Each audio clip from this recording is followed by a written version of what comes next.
Hello everyone, welcome back to my channel chemistry point. आज हम start करेंगे एक नया topic that is limitation of octet rule. अब यहाँ पे ऑक्टेट रूल क्या बताया था? मैंने बताया था कि उसकी वैलेंस शेल में या फिर आउटर मोस्ट शेल के अंदर 8 इलेक्ट्रॉन का प्रेजेंट होना और एक नोबल गैस कॉन्फ़िगरेशन को अटेन करना, उसको हम ऑक्टेट रूल बोलते हैं। बट अब हमने देखा था ऑक्टेट रूल हर जगह अप्लाई नहीं कर सकते हम। फॉर एग्जांपल हाइड्रोजन ही है। अब हाइड्रोजन को सिर्फ 2 इलेक्ट्रॉन की रिक्वायरमेंट है, तो यहाँ पे क्या हो रहा है कि अगर इसको जैसे एस ऑर्बिटल के अंदर क्या मैक्सिमम कितने इलेक्ट्रॉन आ सकते हैं? 2 इलेक्ट्रॉन आ सकते हैं। तो 2 इलेक्ट्रॉन मिलते ही ये क्या हो जाएगा? सेटिस्फाई हो जाएगा। तो यहाँ तो ऑक्टेट रूल फेल हो जा रहा है। तो इसमें ये बोल रहा है कि हम है ना ऑक्टेट रूल से सिर्फ स्ट्रक्चर्स का पता तो कर सकते हैं, बट ये हर एक मॉलिक्यूल के ऊपर अप्लाई नहीं कर सकते, कंपाउंड के ऊपर अप्लाई नहीं कर सकते। ये हमें एक ऑर्गेनिक कंपाउंड्स को स्टडी करने के लिए अच्छा है। बट अब यहाँ पर हम बात करें लिमिटेशंस की, तो सबसे पहला लिमिटेशन है incomplete octet of central atom. मतलब ये क्या बोलना चाह रहा है कि ये बोल रहा है कि जो अपना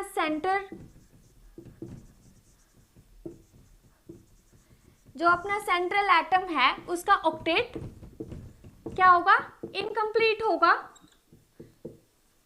वो उसके वैलेंस शेल के अंदर 8 इलेक्ट्रॉन नहीं होंगे। तो यहाँ पे फर्स्ट पॉइंट क्या बोल रहा है कि यहाँ पे सेंट्रल एटम का ऑक्टेट है वो इनकम्प्लीट होगा, वो ऑक्टेट रूल को फॉलो नहीं कर पाएगा। फॉर एग्जाम्पल, अब ये हमारे पास में कुछ एग्जाम्पल्स हैं। इनमें क्या है? लेस देन 4 वैलेंस इलेक्ट्रॉन है। लेस देन 4 वैलेंस इलेक्ट्रॉन है, तो यहाँ पे ये क्या बोल रहा है कि इनका ऑक्टेट कंप्लीट नहीं है सेंट्रल एटम का। और यहाँ पे क्या है? इनकम्प्लीट ऑक्टेट होने की वजह से ये यहाँ पे क्या कर रहा है?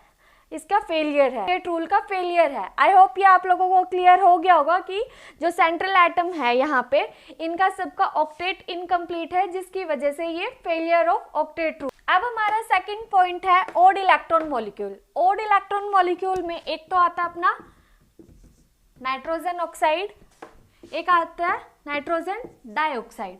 अब इनमें क्या होता है कि ओड इलेक्ट्रॉन रह जाता है। ओड इलेक्ट्रॉन कैसे रह जाता है? मैं आपको लुईस डॉट स्ट्रक्चर बताती हूँ। अब ये है हमारे लुईस डॉट स्ट्रक्चर। इनमें क्या है? यहाँ पे क्या है? ओड नंबर ऑफ इलेक्ट्रॉन रह रहा है, यहाँ पे भी ओड नंबर ऑफ इलेक्ट्रॉन रह रहा है, जिसकी वजह से यहाँ पे ये फेलियर है।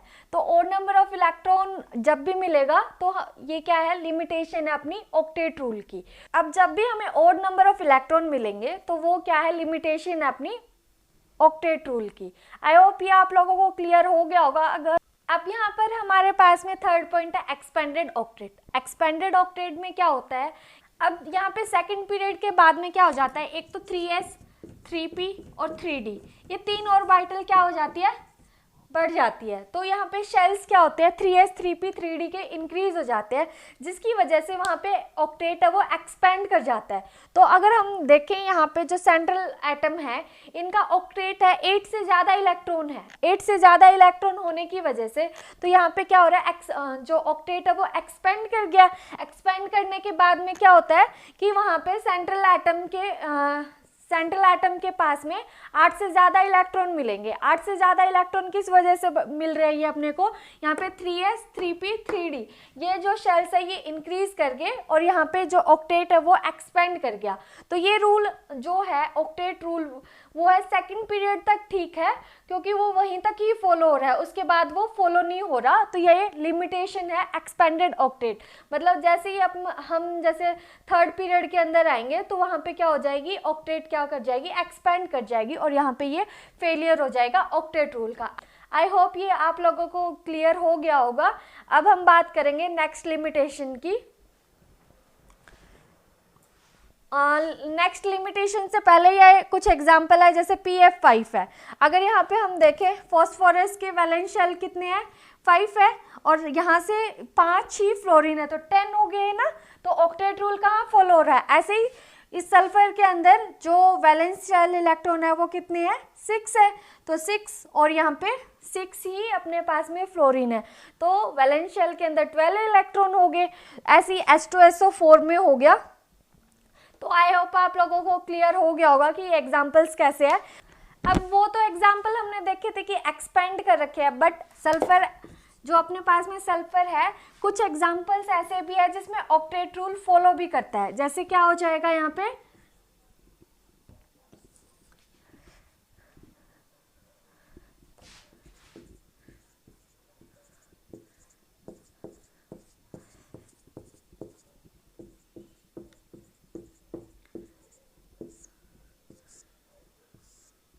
तो यहाँ पे HCl2 सल्फर क्लोराइड यहाँ पे क्या फॉलो कर रहा है, अपना ऑक्टेट रूल फॉलो कर रहा है।